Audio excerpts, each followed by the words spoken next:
Jujur saja, jadi guru di Indonesia zaman sekarang itu butuh tingkat ketahanan batin yang luar biasa tinggi. Bukan karena muridnya yang susah diatur atau kurikulumnya yang berat, tapi karena hiruk-pikuk di luar kelas yang jauh lebih riuh daripada suasana pasar grosir pas lagi ada diskon gede-gedean. Makanya, demi keselamatan jiwa dan kewarasan kita semua, sudah saatnya kita, para pahlawan tanpa tanda jasa ini, menguasai seni menjadi guru yang bodoh amat. Tunggu dulu. Bodoh amat di sini bukan berarti pasif dan gak peduli sama sekali ya. Ini adalah strategi bertahan hidup di tengah badai birokrasi, drama, dan gimmick yang seringkali mewarnai dunia pendidikan kita. Gimana caranya? Sini, saya kasih tahu.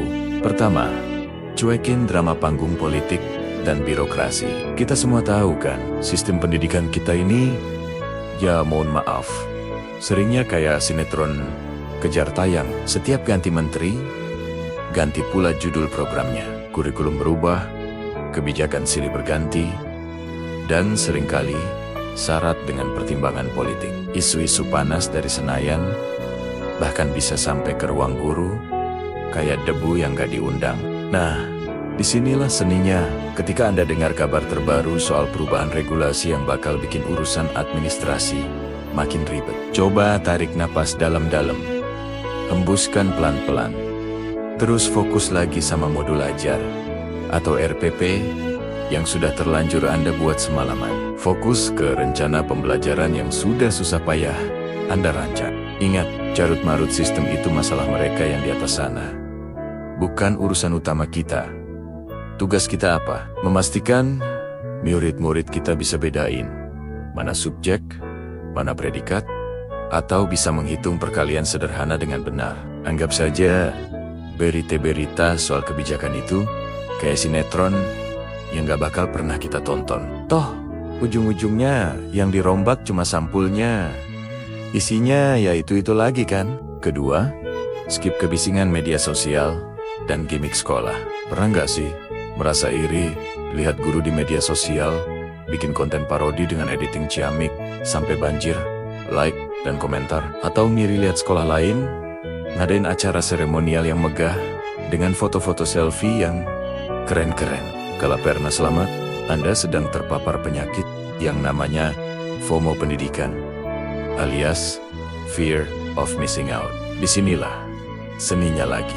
Sadarilah, 90% dari apa yang kita lihat di media sosial itu cuma kemasan, bukan konten pembelajaran yang sesungguhnya. Seringkali, itu cuma upaya mengejar validasi dan jumlah penonton. Nggak ada hubungannya langsung dengan peningkatan mutu pendidikan di kelas. Jadi, kenapa kita harus pusing pengen jadi seperti itu juga? Ketika ada rapat yang ngebahas persiapan acara sekolah yang ditargetkan harus viral atau kekinian, duduk saja dengan santai, minum kopi atau teh handah, dan dalam hati bilang, yang penting murid-murid saya paham konsep volume bangun ruang tanpa perlu saya joget-joget pakai jingle TikTok. Ada acara seremonial, datang, senyum secukupnya, tepuk tangan seperlunya, habis itu pulang. Segera koreksi tugas murid atau siapkan bahan ajar buat besok. Ingat, nggak ada siswa yang mendadak jadi pintar karena nonton upacara pembukaan pelatihan yang meriah.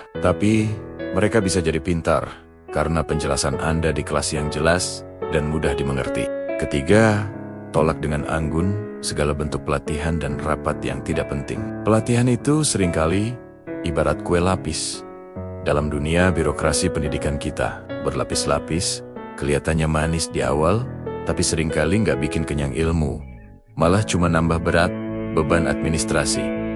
Kalau rapat, itu seringkali jadi ajang untuk mengulang masalah yang sama dengan pilihan kata yang berbeda. Disinilah seni puncaknya. Pilah dengan cermat. Kalau materi pelatihan itu rasanya gak akan secara langsung meningkatkan kualitas Anda mengajar di kelas, ya sudah, perlakukan saja sebagai acara opsional yang terpaksa dihadiri karena ada surat tugas. Duduk saja di barisan belakang, serap poin-poin pentingnya kalau memang ada, dan gunakan sisa waktunya untuk merencanakan materi esok hari yang jauh lebih berharga bagi murid Anda.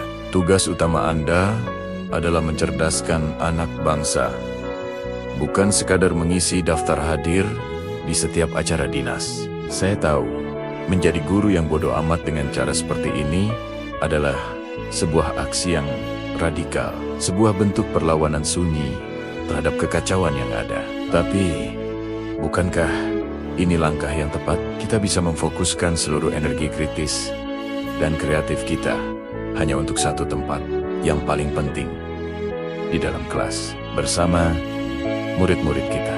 Sebab, ketika semua drama politik, gimmick media sosial, dan acara-acara seremonial yang tak penting itu berlalu, yang akan tersisa dan dikenang adalah jejak ilmu yang kita tanamkan di benak para siswa. Biarkan sistem yang belum sempurna itu menjadi urusan para ahlinya. Biarkan drama menjadi urusan para aktor di level pemangku kebijakan. Tugas kita sebagai guru adalah menjadi pendidik yang sejati dan tulus. Tugas kita adalah di kelas.